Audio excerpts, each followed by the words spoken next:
तीन प्रकार राधे की होती है। राधे। सावन में ये सत्संग जो आपके लिए बहुत जरूरी है, जरूर भोगों सुने की चाह, लास्ट तक।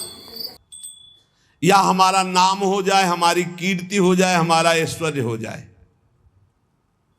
बड़ा विचित्र खेल है। अपना नाम करना, गुणगान प्रभु का गा रहे हैं, नाम अपना चाहते हैं। कीर्ति प्रभु की गा रहे हैं, कीर्ति अपनी चाहते हैं। प्रभु की बात कर रहे हैं, प्रतिष्ठा अपनी चाहते हैं। भक्ति का स्वांग है, कामना है, यश कीर्ति नाम प्रतिष्ठा, विषय भोग, ऐश्वर्य, समुदाय। जिनके एक रोमकूप में अनंत ब्रह्मांड वास करते हो मेरे प्रीतम है, वो काफी हैं, तुम्हारी जरूरत नहीं। तुम्हें जरूरत हो तो आओ, हमें तुम्हारी जरूरत नहीं। तुम्हें जरूरत है तो द्वार खुला है।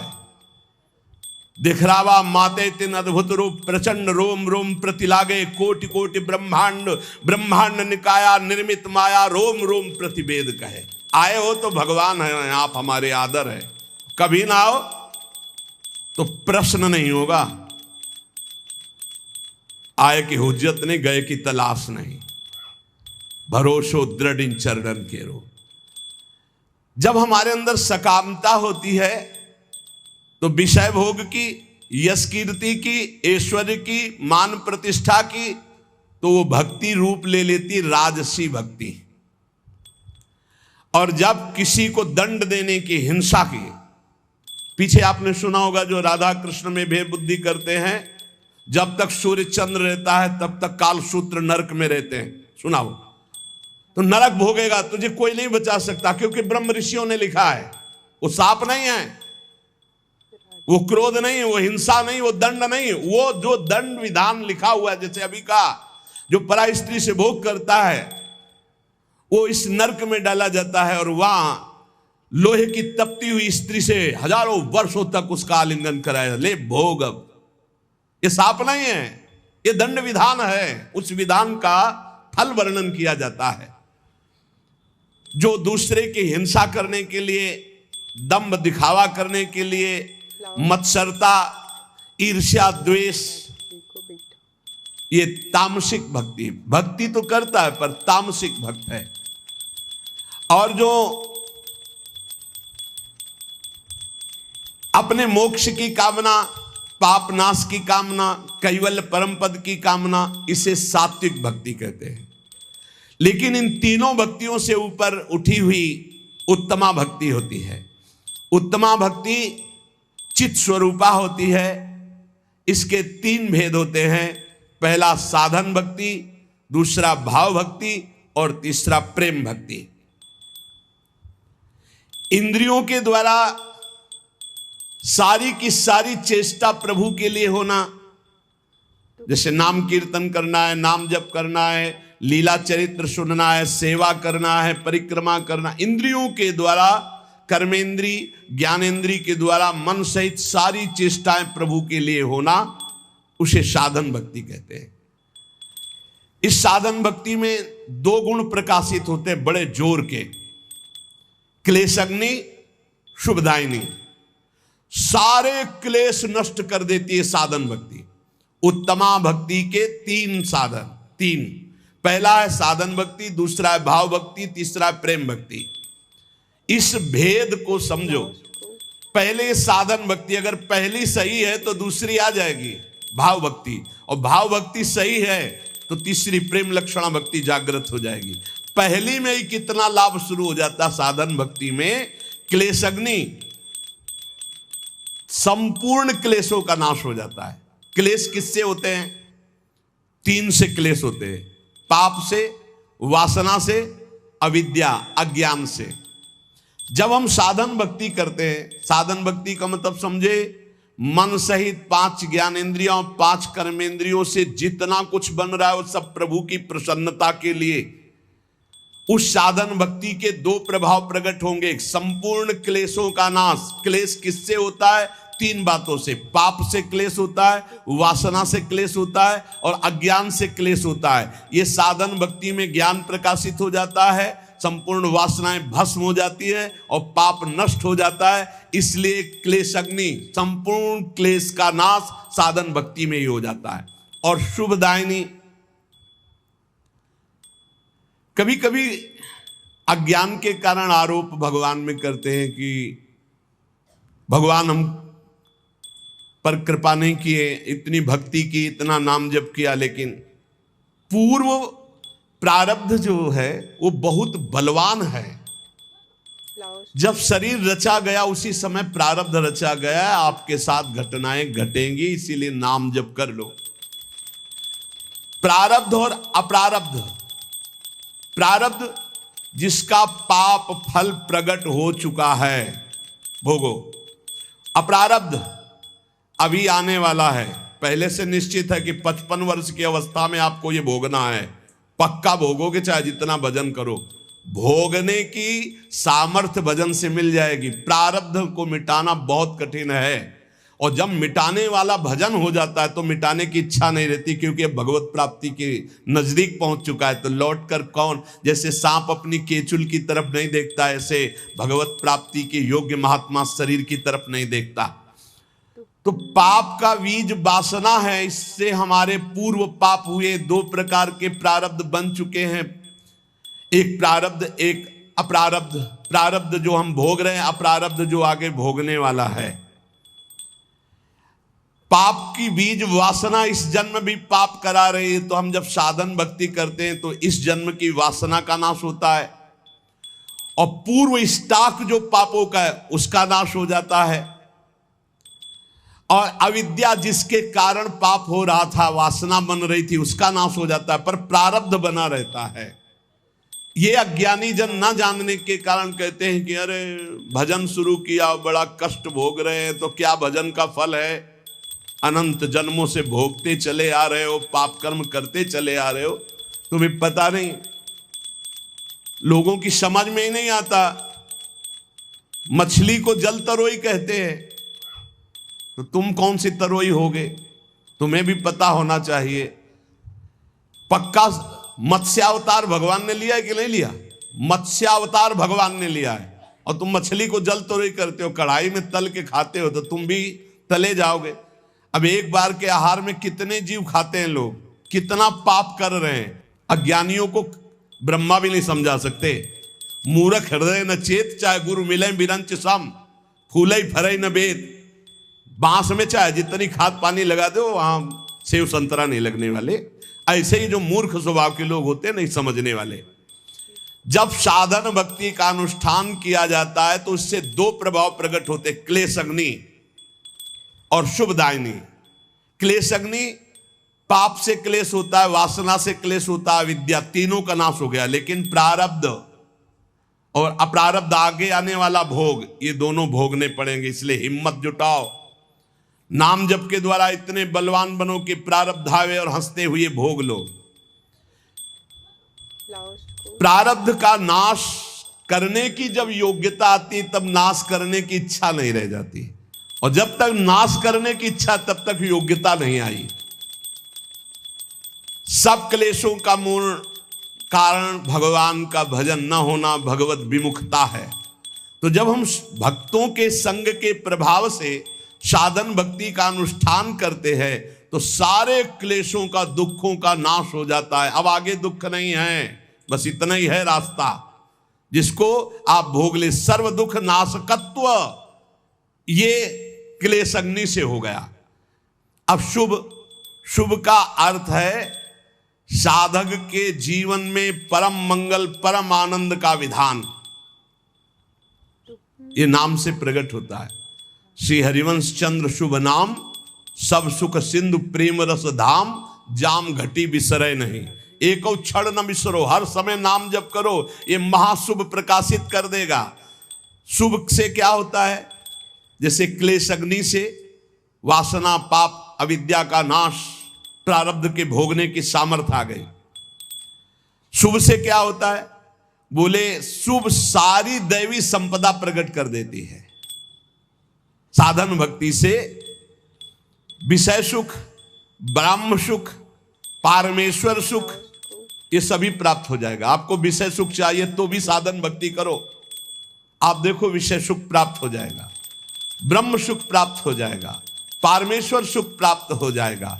और अगर इन सुखों की चाह न करो तो प्रेम प्रकट हो जाएगा। साधन भक्ति करते करते भाव प्रकट होता है। भाव भक्ति, तीन भेद उत्तमा भक्ति के, पहला साधन, फिर भाव, फिर प्रेम। साधन भक्ति, भाव भक्ति, प्रेम भक्ति। साधन ही भक्ति में चकाचक आनंदमय हो जाता है। सारे क्लेश, पाप, वासनाएं, अविद्या नष्ट हो गई और सब शुभ दैवी संपदा प्रकाशित हो गई। मंगल भवन भगवान की तरफ वृत्ति संपूर्ण रूप से, ये शुभ। अब भाव भक्ति दो गुण प्रकाशित करती है। साधन भक्ति दो प्रकाशित किए, क्लेश अग्नि, शुभदायिनी, और भाव भक्ति दो गुण प्रकाशित किए, मोक्ष लघुताकृत और सुदुर्लभा। क्लेश अग्नि और शुभदायिनी तो इसमें आ ही गए अपने आप, साधन भक्ति के लक्षण। भाव भक्ति में तो समा ही गए ये क्लेश अग्नि और शुभदायिनी, पर इसमें मोक्ष लघुताकृत और सुदुर्लभा। बड़ा सुंदर। इस भाव भक्ति में चार लक्षण हो गए, क्लेश अग्नि, शुभदायिनी, मोक्ष लघुताकृत और सुदुर्लभा। मोक्ष लघुताकृत, इतना आनंद प्रकट होता है भाव में कि मोक्ष भी लघु लगने लगता है। वो जब भाव प्रकट होगा, भावोत्सवेन भजताम, भाव प्रकट होगा तब आपको पता चलेगा कि मोक्ष सुख भी कड़ुआ लगने लगता है। इसलिए प्रेमी महापुरुषों ने मोक्ष स्वीकार नहीं किया। और सुदुर्लभा, भगवान की उस सुदुर्लभ दिव्य दिव्य गुण, दिव्य दिव्य रहस्य, दिव्य दिव्य भाव उसके हृदय प्रकट होते हैं जो अन्य किसी साधन से नहीं प्रकट हो सकते। तब उसमें महामहिम प्रेम लक्षणा भक्ति जागृत होती है। अब प्रेम लक्षणा भक्ति में अपने दो गुण प्रकाशित हुए, सांद्रानंद विशेषात्मा पहला, और दूसरा श्री कृष्णा आकर्षणी, ये दो गुण। तो प्रेम लक्षणा भक्ति में 6 गुण उपस्थित हो गए। जो साधन भक्ति में क्लेशग्नि, शुभदायिनी, और भाव भक्ति में मोक्ष लघुताकृत और सुदुर्लभा, ये तो प्रेम भक्ति में है ही। और प्रेम भक्ति के अपने दो मिल गए, सांद्रानंद विशेषात्मा और श्री कृष्णाकर्षणी भक्ति 6 लक्षणों से युक्त हो गई। क्लेशग्नि, शुभदा, मोक्ष लघुताकृत, सुदुर्लभा, सांद्रानंद विशेषात्मा, श्री कृष्णाकर्षणी च सा। क्लेश नाशिनी, शुभदायिनी, इस साधन भक्ति में हो गया। मोक्ष लघुताकृत का तात्पर्य है धर्म, अर्थ, काम, मोक्ष। ये सब व्यर्थ नजर आने लगते हैं जब भाव प्रकट होता है। श्रीमद् राधा सुधा निधि में धर्माद्यर्थ चतुष्टयम विजयताम किम तद वृथा वार्ताया, धर्म अर्थ काम मोक्ष की बेकार की वार्ता हमारे सामने कहते हो, जगत में विजयी रहे मेरे सामने। जैसे भाव में डूबे हुए भरत जी महाराज कह रहे हैं, अर्थ न धर्म न काम रुचि गति न चहो निर्वाण, जन्म जन्म रति राम पद यह वरदान नान। तो मोक्ष लघुताकृत का तात्पर्य है सालोक्य, सारूप्य, सामीप्य, सारिष्ट, सायुज्य, 5 प्रकार के मोक्षों का भी त्याग। दीयमानम न गृहणन्ति बिना मत सेवनम जनाहा। धर्म अर्थ काम की तो बात जाने दो, 5 प्रकार के मोक्षों का भी त्याग हो जाता है जब भाव भक्ति का प्रादुर्भाव होता है। और सुदुर्लभा, सब सिद्धियां, बड़े बड़े सुख, बड़े बड़े लाभ, बड़े बड़े रहस्य, ये सब उसके सामने होते हैं जो भाव भक्ति में डूबा हुआ महापुरुष है। परंतु वो अपनी भाव भक्ति की प्रधानता से शीघ्र उन सबको क्रॉस करके प्रेम में पहुंचने वाला है, इसलिए किसी को स्वीकार नहीं करता। सब कुछ न्यौछावर कर देता है अपने प्रीतम के लिए और कृपा पर निर्भर हो जाता है। तब उसके अंदर प्रेम लक्षणा भक्ति जागृत होती है और उसका गुण प्रकट होता सांद्रानंद विशेषात्मा। ये सांद्रानंद विशेषात्मा करोड़ों ब्रह्मानंद को भी इस प्रेमामृत के सामने नहीं गिनता, जिसके अंदर ये प्रेम लक्षणा भक्ति जागृत हो गई। एक ब्रह्मानंद क्या, करोड़ों ब्रह्मानंद भी उस प्रेमानंद के सामने एक कण की तुलना के भी बराबर नहीं। अपार अत्यंत महाप्रेम सुख उस भक्त को प्राप्त होता है जिसके अंदर प्रेम लक्षणा भक्ति जागृत हो जाती है। और श्री कृष्णा आकर्षणी, बहुत जोर की महिमा इसमें। उसके आराध्य देव उसके पीछे पीछे बसीभूत होकर घूमते। प्रेम लक्षणा भक्ति से जो युक्त हो गया, एकादश स्कंद में भगवान ने स्वीकार किया। श्रीमद् भागवत में कह रहे हैं कि निरपेक्षम मुनिम शांतम निर्वैरम समदर्शनम अनुब्रजाम्य हम नित्यम पूये यत्रंगुरेणु भी। जो निरपेक्ष है, किसी की अपेक्षा नहीं रखते, मननशील है, हर समय मेरा मनन करते रहते। मुनिम, और शांतम, जो हर द्वंद्व को शांत भाव से सह जाते हैं। निरपेक्षम मुनिम शांतम निर्वैरम, जिनका संसार में किसी से भी द्वेष नहीं। समदर्शनम, जो सब जगह मेरे को देखते हैं, समता के भाव को प्राप्त हो गए। ऐसे महात्माओं के पीछे मैं डोलता हूं कि उनकी चरण रज मेरे ऊपर पड़ जाए। श्री कृष्णाकर्षणी का अभिप्राय है कि ऐसे प्रेमी भक्त के पीछे पीछे भगवान वशीभूत होकर डोलते हैं। भक्तन पाछे यो फिरे ज्यो बछड़ा संग गाय। उपासक को उत्तमा भक्ति का अनुष्ठान करना चाहिए, जिससे भगवत प्रेम का हृदय में प्रादुर्भाव होता है। उत्तमा भक्ति के लिए साधन भक्ति अत्यंत अनिवार्य है। और साधन भक्ति का स्वरूप श्री महामहिम दादू दयाल जी कह रहे हैं, हम जीवें इहि आसरे सुमिरन के आधार, दादू छिट के हाथ सो तो हमको बार न पार। बड़े महापुरुषों ने कहा है कि सुमिरन चल रहा तो हम जी रहे हैं, अगर सुमिरन नहीं तो हमारी मृत्यु समझो।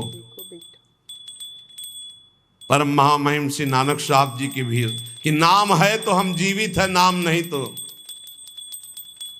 अगर नाम छूटा, सुमिरन छूटा तो मानो हमारी मृत्यु हो गई। हमारा जीवन ही नाम है। ये ऐसा उत्तमा भक्ति के लिए सुमिरन चाहिए। उत्तमा भक्ति का साधन इस कोटि का चाहिए कि नाम है तो हम जीवित हैं, नाम नहीं तो देवर्षि नारद जी कह रहे तद स्मरणेन परम व्याकुलते थी। हम परम व्याकुल हो जाए, नाम छूट जाए तो।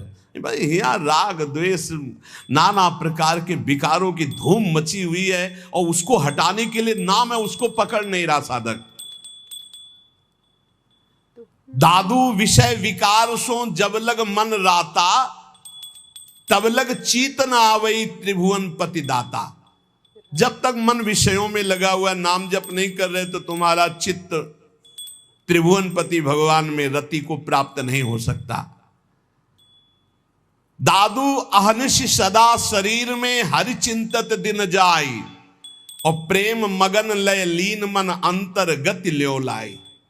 शरीर में जब तक प्राण है तब तक हरि चिंतत दिन जाए, रात दिन हमारा प्रभु के चिंतन में जाए। प्रेम मगन लय लीन मन अंतर गति ल्यो लाई, अंतर ही अंदर चिंतन चल रहा प्रभु का निरंतर। दादू आनंद आत्मा अविनाशी के साथ प्राणनाथ हृदय बसे तो सगल पदार्थ हाथ। यदि तुम्हारा भगवत चिंतन चल रहा है, परमानंद में प्रभु की अनुभूति हो रही है हृदय में, तो क्या बकाया रह जाएगा। ये मारे घूम रहे जीव, विश्वास नहीं कर रहे, विश्वास नहीं हो रहा, नाम पे विश्वास नहीं हो रहा, भजन पे विश्वास नहीं हो रहा। अंतर्गति हरि हरि करे तब मुख की हाजत नाही, सहजय धुनि लागी रहे दादू मन ही माही। पहले मुख से शुरू करो नाम जप करना, फिर उपांशु में आता, फिर मानसिक। जब मानसिक आता है तब कोई समझाने की जरूरत नहीं, अपने आप आनंद में डूब जाओगे। ज्यो घुन लागे काठ को लोहे लागे काट, काम किया घट जाजरा दादू 12 बाट। जैसे गेहूं में घुन लग जाए तो ऊपर गेहूं दिखाई देगा लेकिन अंदर बेकार हो जाएगा। लोहे को जैसे काटने वाला काट डालता है, ऐसे ये वासनाएं काट डालती है साधक को। इसलिए वासना से बचने के लिए उपासना अनिवार्य है। उपासना, हर समय अपने आराध्य देव के समीप रहना। कैसे? चिंतन से रहना। दादू कहे जो तू राखे साइया, तो मार सके ना कोई, बाल न बाका कर सके जो जग बैरी हो। यदि नाम निरंतर चल रहा, मेरा ईश्वर मेरा प्रीतम मेरी रक्षा कर रहा है, तो काम क्रोध लोभ मोह मद मत्सर ये बाल बाका भी नहीं कह सकते। जे सिर सौंप्या राम को, सो सिर भया सनाथ। आहा, दादू दे उरण भया, जिसका तिसके हाथ। प्रभु ने दिया था जीवन, प्रभु को समर्पित कर दिया। जो प्रभु को समर्पित कर दिया, जिसका सर प्रभु के हाथ में, कौन त्रिभुवन में ऐसा पैदा हुआ कि उसका बाल बाका भी कर सके।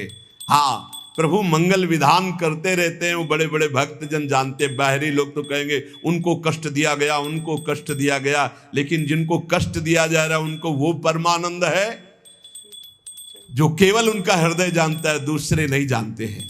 इसलिए दादू जो साहब को भावे नहीं, सो सब परिहरि प्राण। मनसा वाचा कर्मना, जेतु चतुर सुजान। जो तुम्हारे इष्ट को अच्छा नहीं लगता वो कभी मत करो। यदि इष्ट के विपरीत करोगे तो धोखा ही मिलेगा। जो उपासक अपने इष्ट के थोड़ा भी प्रतिकूल करेगा तो हृदय जलता रहता है। जो साहब को भावे नहीं, सो सब परिहरि प्राण। संतों से इसीलिए सुना जाता है कि उनका अनुभव भी होता है। किसी साधक से कह रहे थे कि तुम्हें सिद्धावस्था प्राप्त करने के लिए कोई विशिष्ट साधना नहीं करनी, क्योंकि जैसे बट वृक्ष की छाया में बैठे हुए को धूप नहीं लग सकती, ऐसे गुरु कृपा पात्र को माया नहीं सता सकती। बस तुम एक आज्ञा का पालन करो, असंग रहो।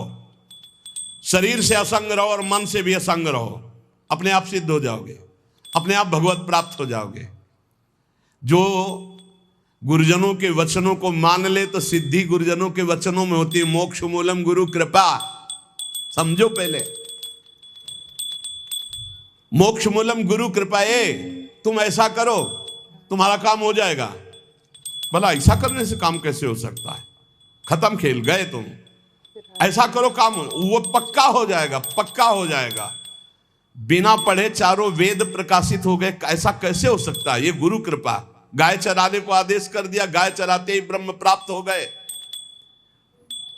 दादू जो साहब को भावे नहीं, सो बाट न बूझी रे। जब लगिए मन थिर नहीं। ये मन चंचल है ना। साहब कहते हैं इस गली चलो, वो नहीं, वो इस गली चलेगा। अरे वो रास्ता नहीं चलना जिसमें हमारे साहब का आदेश नहीं। साहब हमारे गुरुदेव हैं, साहब हमारे ठाकुर जी हैं, ये शास्त्र हमारे साहब हैं जो आज्ञा कर रहे हैं, हमको वैसे चलना है। साईं सो सन्मुख रहे, इस मन सो जूझ रे। मन से लड़ना पड़ेगा। जो मन से लड़ गया वही बहादुर। दूसरे को पटक देने वाले तो आपको मिल जाएंगे, लेकिन मन को पटक दे ऐसे मिलने कठिन है। मन की पटकी खाने वाले तो करोड़ों अरबों मिलेंगे, लेकिन मन को पटक दे ऐसा कोई गुरु का चेला मिलेगा। गुरु मेहरबान तो ये चेला पहलवान। अब पटक देगा अपने मन को। युक्ति पा गया ना। जिसको गुरु का सहयोग मिल गया वो माया पर विजय न प्राप्त कर ले, उसका कारण उसका कोई मनो आग्रह है, कुछ पकड़े है। अगर पकड़ छोड़ दे और गुरु के सहारे ऐसे हो जाए तो नैया पार। एक बोर्ड लिए खड़े थे, जब आ रहे थे कह रहे थे दरिया भी तेरी, लहर भी तेरी, नैया भी तेरी और खेवैया भी तेरी। अब क्या मुझे परेशानी। दरिया भी जहां डूबने का है वो भी तू है, तेरी है। लहर भी तेरी है डूबने वाली, और खेवैया भी तू है, नैया भी तू। अब मेरे को क्या परवाह। बिल्कुल परम सत्य।